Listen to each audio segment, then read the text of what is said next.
କଳ୍ପନା କରନ୍ତୁ ତ ମଧ୍ୟଯୁଗୀୟ ଭାରତର ସେହି ସମୟକୁ ଯେତେବେଳେ ଧର୍ମ ପାଲଟି ଯାଇଥିଲା ଜଟିଳ ରୀତିନୀତି ଆଉ କଠୋର ଜାତିପ୍ରଥାର ଏକ ବନ୍ଧନ।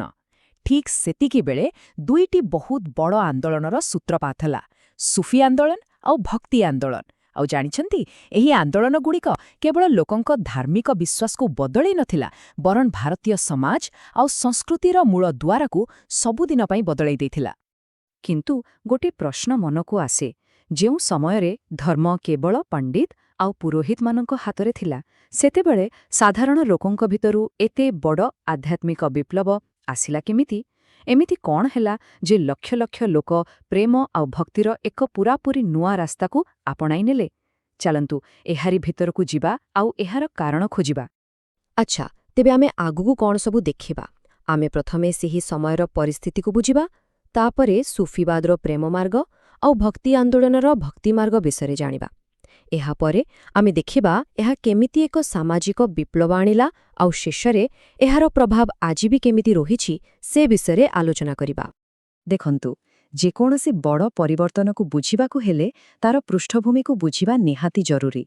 ତେଣୁ ଏହି ଆନ୍ଦୋଳନଗୁଡ଼ିକ କାହିଁକି ଆରମ୍ଭ ହେଲା ତାହା ଜାଣିବା ପାଇଁ ଆମକୁ ସେହି ସମୟର ଭାରତକୁ ଟିକେ ଦେଖିବାକୁ ପଡ଼ିବ। ତେବେ ସେତେବେଳର ପରିସ୍ଥିତି ଥିଲା କେମିତି? ସାଧାରଣ ଲୋକଙ୍କ ପାଇଁ ଧର୍ମ ପାଳନ କରିବାଟା ବହୁତ କଷ୍ଟକର ହୋଇଯାଇଥିଲା। ବଡ଼ ବଡ଼ ଯଜ୍ଞ, ମହଙ୍ଗା ପୂଜାପାଠ ଏସବୁକୁ ହିଁ ଈଶ୍ୱରଙ୍କୁ ପାଇବାର ରାସ୍ତା ବୋଲି କୁହାଯାଉଥିଲା। ଆଉ ତା ସାଙ୍ଗକୁ ଥିଲା କଠୋର ଜାତି ପ୍ରଥା, ଯାହା ସମାଜକୁ ପୂରାପୂରି ଭାଗ ଭାଗ କରିଦେଇଥିଲା। ଏମିତି ଏକ ପରିସ୍ଥିତିରେ ଲୋକମାନେ ଗୋଟେ ସରଳ, ସିଧା ରାସ୍ତା ଖୋଜୁଥିଲେ, ଯେଉଁଥିରେ ସେମାନେ ନିଜେ ଈଶ୍ୱରଙ୍କୁ ଅନୁଭବ କରିପାରିବେ। ଆଉ ଏଇ ଯୋଉ ଏକ ଆଧ୍ୟାତ୍ମିକ ଶୂନ୍ୟସ୍ଥାନ ସୃଷ୍ଟି ହୋଇଥିଲା, ସେଇଠୁ ଏଇ ପ୍ରଥମ ଉତ୍ତର ଭାବରେ ଜନ୍ମ ନେଲା ସୁଫିବାଦ, ଈଶ୍ୱରଙ୍କୁ ପାଇବାର ଏକ ନୂଆ ପ୍ରେମଭରା ମାର୍ଗ। ତେବେ ଏ ସୁଫିବାଦ ଜିନିଷଟା ପ୍ରକୃତରେ କ'ଣ? ସରଳ ଭାଷାରେ କହିଲେ ଏହା ହେଉଛି ଇସଲାମର ଏକ ଆଧ୍ୟାତ୍ମିକ ଧାରା। ଏହା ଧର୍ମର ବାହ୍ୟ ଆଡମ୍ବର କିମ୍ବା କଠୋର ନୀତି ନିୟମ ଉପରେ ଜୋର ଦିଏନି, ବରଂ ଏହାର ମୂଳ କଥା ହେଲା ପ୍ରେମ, ଧ୍ୟାନ ଆଉ ସମର୍ପଣ ମାଧ୍ୟମରେ ନିଜ ଭିତରେ ହିଁ ଈଶ୍ୱରଙ୍କୁ ଖୋଜିବା।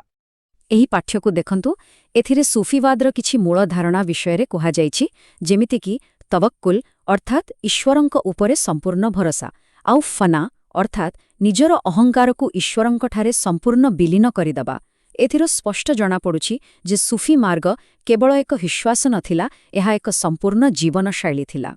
ଚାଲନ୍ତୁ ଏବେ ସୁଫିବାଦର ମୂଳ କଥାଗୁଡ଼ିକୁ ଗୋଟେ ଗୋଟେ କରି ବୁଝିବା। ସେମାନେ ଏକ ଈଶ୍ୱରଙ୍କୁ ମାନୁଥିଲେ ଆଉ ତାଙ୍କ ମତରେ ଈଶ୍ୱର ହେଉଛନ୍ତି ପ୍ରେମର ସ୍ୱରୂପ। ତାଙ୍କୁ ପାଇବା ପାଇଁ କୌଣସି ଜଟିଳ ପୂଜାପାଠ ଦରକାର ନାହିଁ, କେବଳ ଜଣେ ପୀର ବା ଗୁରୁଙ୍କ ମାର୍ଗଦର୍ଶନ ଆଉ ନିଜ ହୃଦୟରେ ପ୍ରେମ ଥିଲେ ଯଥେଷ୍ଟ। ଆଉ ସବୁଠି ବଡ଼ କଥା, ଯାହା ପରୀକ୍ଷା ପାଇଁ ମଧ୍ୟ ବହୁତ ଗୁରୁତ୍ୱପୂର୍ଣ୍ଣ, ସେମାନେ ଧର୍ମଜାତି ନିର୍ବିଶେଷରେ ସବୁ ମଣିଷଙ୍କ ମଧ୍ୟରେ ଭାଇଚାରାର ବାର୍ତ୍ତା ଦେଉଥିଲେ। ଗୋଟିଏ ପଟେ ଯେତେବେଳେ ସୁଫିବାଦର ଧାରା ବହୁଥିଲା, ଠିକ୍ ସେହି ସମୟରେ ହିନ୍ଦୁ ଧର୍ମ ଭିତରେ ବି ଏକ ଜବରଦସ୍ତ ଆନ୍ଦୋଳନ ଆରମ୍ଭ ହେଉଥିଲା, ଆଉ ତାର ନାଁ ଥିଲା ଭକ୍ତି ଆନ୍ଦୋଳନ। ଆଉ ଏହା କୌଣସି ସାଧାରଣ କଥା ନଥିଲା, ଏହା ଥିଲା ଏକ ପ୍ରକାରର ବିପ୍ଳବ। ଏହାର ମୂଳମନ୍ତ୍ର ଥିଲା ଯେ ମୁକ୍ତି ବା ମୋକ୍ଷ ପାଇଁ ବଡ଼ ବଡ଼ ଯଜ୍ଞ କି କର୍ମକାଣ୍ଡର ଆବଶ୍ୟକତା ନାହିଁ। କେବଳ ନିଜ ଇଷ୍ଟଦେବଙ୍କ ପ୍ରତି ମନରେ ଗଭୀର, ନିଃସ୍ୱାର୍ଥପର ଭକ୍ତି ଥିଲେ ଯଥେଷ୍ଟ। ଆଉ ସବୁଠାରୁ ବଡ଼ କ୍ରାନ୍ତିକାରୀ କଥା ହେଲା, ଏହି ରାସ୍ତା ସମସ୍ତଙ୍କ ପାଇଁ ଖୋଲା ଥିଲା, ସେ ପୁରୁଷ ହୁଅନ୍ତୁ କି ନାରୀ, ଉଚ୍ଚ ଜାତିର ହୁଅନ୍ତୁ କି ନୀଚ ଜାତିର। ଭକ୍ତି ଆନ୍ଦୋଳନର ସିଦ୍ଧାନ୍ତଗୁଡ଼ିକ ସତରେ ସମାଜ ପାଇଁ ଏକ ନୂଆ ଦିଶା ଦେଖାଇଥିଲା। ଏହା ସିଧାସଳଖ ଜାତିପ୍ରଥାକୁ ବିରୋଧ କଲା ଆଉ କହିଲା ଯେ ଈଶ୍ୱରଙ୍କ ଆଖିରେ ସମସ୍ତେ ସମାନ। କିନ୍ତୁ ଏହାର ସବୁଠୁ ବଡ଼ ଅବଦାନ କ'ଣ ଥିଲା ଜାଣନ୍ତି? ଏହା ଧର୍ମର ଜ୍ଞାନକୁ ସଂସ୍କୃତର ବନ୍ଧନରୁ ମୁକ୍ତ କଲା। ସନ୍ଥମାନେ ହିନ୍ଦୀ, ବଙ୍ଗଳା, ମରାଠୀ ଭଳି ସାଧାରଣ ଲୋକଙ୍କ ଭାଷାରେ ଭଜନ ଆଉ ଦୋହା ଲେଖିଲେ। ଫଳରେ ଆଧ୍ୟାତ୍ମିକ ଜ୍ଞାନ ପ୍ରଥମ ଥର ପାଇଁ ସମସ୍ତଙ୍କ ପାଖରେ ପହଞ୍ଚି ପାରିଲା। ଏବେ ଆସିଲା ସବୁଠୁ ମଜାଦାର ଅଂଶ। ଏଇ ଯୋଉ ଧାର୍ମିକ ବିଚାରଧାରା ଥିଲା, ଏହା କେବଳ ମନ୍ଦିର କି ମସଜିଦ୍ ଭିତରେ ସୀମିତ ହୋଇ ରହିଲାନି। ଏହା ସମଗ୍ର ସମାଜ ଆଉ ସଂସ୍କୃତିରେ ଏକ ବଡ଼ ଧରଣର ପରିବର୍ତ୍ତନ ଆଣିଲା। ଆସନ୍ତୁ ଦେଖିବା କେମିତି। ହଁ, ଏକଥା ମନେ ରଖିବା ଜରୁରୀ ଯେ ଏହା କେବଳ ପୂଜାପାଠର ପଦ୍ଧତି ବଦଳାଇ ନଥିଲା, ଏହାର ପ୍ରଭାବ ଲୋକଙ୍କର ଜୀବନଶୈଳୀ, ସେମାନଙ୍କର ସାହିତ୍ୟ, ସଙ୍ଗୀତ, ଭାଷା, ଏମିତିକି ସାମାଜିକ ସମ୍ପର୍କ ସବୁକିଛିକୁ ଛୁଇଁଥିଲା। ଏହା ପ୍ରକୃତରେ ଏକ ସାଂସ୍କୃତିକ ପୁନର୍ଜାଗରଣ ଥିଲା। ସବୁଠୁ ବଡ଼ ପ୍ରଭାବ ପଡ଼ିଲା ସାହିତ୍ୟ ଆଉ ଭାଷା ଉପରେ। ପୂର୍ବର ଯେଉଁ ଜ୍ଞାନ କେବଳ ସଂସ୍କୃତ ଭାଷାରେ ସୀମିତ ଥିଲା, ତାହା ଏବେ ଲୋକଙ୍କର ନିଜ ଭାଷାରେ ଲେଖାଗଲା। କବୀର, ମୀରାବାଈ, ସୁରଦାସଙ୍କ ଭଳି ସନ୍ଥମାନେ ସାଧାରଣ ଲୋକଙ୍କ ଭାଷାରେ ଲେଖିଲେ। ଏହା ଫଳରେ ଆଞ୍ଚଳିକ ଭାଷାଗୁଡ଼ିକ ବହୁତ ସମୃଦ୍ଧ ହେଲା ଆଉ ଆଧ୍ୟାତ୍ମିକତା ସମସ୍ତଙ୍କ ପାଇଁ ସହଜ ହୋଇଗଲା। ଆଉ ସଙ୍ଗୀତ କଥା ତ ନ କହିଲେ ଭଲ। ଆଜି ବି ଆମେ ଯେଉଁ କବାଲି ଶୁଣି ମତୱାଲା ହେଉଛେ, ତାର ଆରମ୍ଭ ଏହି ସୁଫିମାନେ ହିଁ କରିଥିଲେ। ସେହିପରି ମନ୍ଦିରରେ ହେଉଥିବା ଭଜନ, କୀର୍ତ୍ତନ ଏସବୁର ମୂଳଦୁଆ ସେହି ଭକ୍ତି ଆନ୍ଦୋଳନ ସମୟରେ ହିଁ ପଡ଼ିଥିଲା। ସଙ୍ଗୀତ ସେତେବେଳେ ଈଶ୍ୱରଙ୍କ ସହ ଯୋଡ଼ି ହେବାର ସବୁଠୁ ସୁନ୍ଦର ମାଧ୍ୟମ ପାଲଟି ଯାଇଥିଲା। କିନ୍ତୁ ସବୁଠୁ ବଡ଼ ସବୁଠୁ କ୍ରାନ୍ତିକାରୀ ପ୍ରଭାବ ଥିଲା ସମାଜ ଉପରେ। ଏହି ଆନ୍ଦୋଳନଗୁଡ଼ିକ ପ୍ରଥମ ଥର ପାଇଁ ଜାତିପ୍ରଥାର ମୂଳଦୁଆକୁ ଦୋହଲାଇ ଦେଇଥିଲା। ଏହା ଖୋଲାଖୋଲି ଭାବେ ସାମାଜିକ ସମାନତାର କଥା କହିଲା ଆଉ ହିନ୍ଦୁ ମୁସଲମାନ ଏକତା ପାଇଁ ଏକ ମଜବୁତ ଭିତ୍ତିଭୂମି ତିଆରି କଲା। ଆଚ୍ଛା, ଦୁହିଁଙ୍କ ଲକ୍ଷ୍ୟ ତ ଗୋଟିଏ ଥିଲା, ଈଶ୍ୱର ପ୍ରାପ୍ତି, କିନ୍ତୁ ରାସ୍ତା ଟିକେ ଅଲଗା ଥିଲା। କେମିତି? ଚାଲନ୍ତୁ ଦେଖିବା।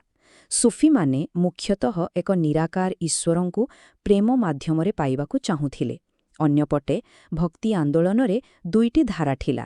କିଛି ସନ୍ଥ ରାମ, କୃଷ୍ଣଙ୍କ ଭଳି ସାକାର ଈଶ୍ୱରଙ୍କୁ ପୂଜା କରୁଥିଲେ, ଯାହାକୁ ସଗୁଣ ଭକ୍ତି କୁହାଯାଏ, ଆଉ କବୀରଙ୍କ ଭଳି କିଛି ସନ୍ଥ ନିରାକାର ଈଶ୍ୱରଙ୍କୁ ଉପାସନା କରୁଥିଲେ, ଯାହା ନିର୍ଗୁଣ ଭକ୍ତି ଭାବେ ପରିଚିତ। ତେବେ ଏତେ ସବୁ ପରେ ଏହି ଆନ୍ଦୋଳନଗୁଡ଼ିକ ଆମ ପାଇଁ କ'ଣ ଛାଡ଼ିଗଲା? ଏହାର ପ୍ରଭାବ ଆଜି ବି ଅଛି କି? ଚଲନ୍ତୁ ଆମ ଆଲୋଚନାର ଶେଷ ପର୍ଯ୍ୟାୟରେ ଏହା ଉପରେ ନଜର ପକାଇବା। ଏହି ଆନ୍ଦୋଳନଗୁଡ଼ିକର ସବୁଠୁ ବଡ଼ ଦାନ ହେଉଛି ଭାରତର ସେହି ମିଶ୍ରିତ ସଂସ୍କୃତି, ଯାହାକୁ ଆମେ ଗଙ୍ଗା ଯମୁନା ତେହଜିବ୍ ବୋଲି କହୁ। ଏହା ଯୋଗୁଁ ହିଁ ପ୍ରେମ, ସମାନତା ଆଉ ସହନଶୀଳତାର ଭାବନା ଆମ ସମାଜର ଏକ ଅଭିନ୍ନ ଅଙ୍ଗ ପାଲଟିଗଲା। ଆଜି ମଧ୍ୟ ଆମ କଳା, ସଙ୍ଗୀତ, ସାହିତ୍ୟ ସବୁଥିରେ ଏହାର ଝଲକ ଦେଖିବାକୁ ମିଳେ। ତେବେ ଶେଷରେ ଗୋଟିଏ ପ୍ରଶ୍ନ।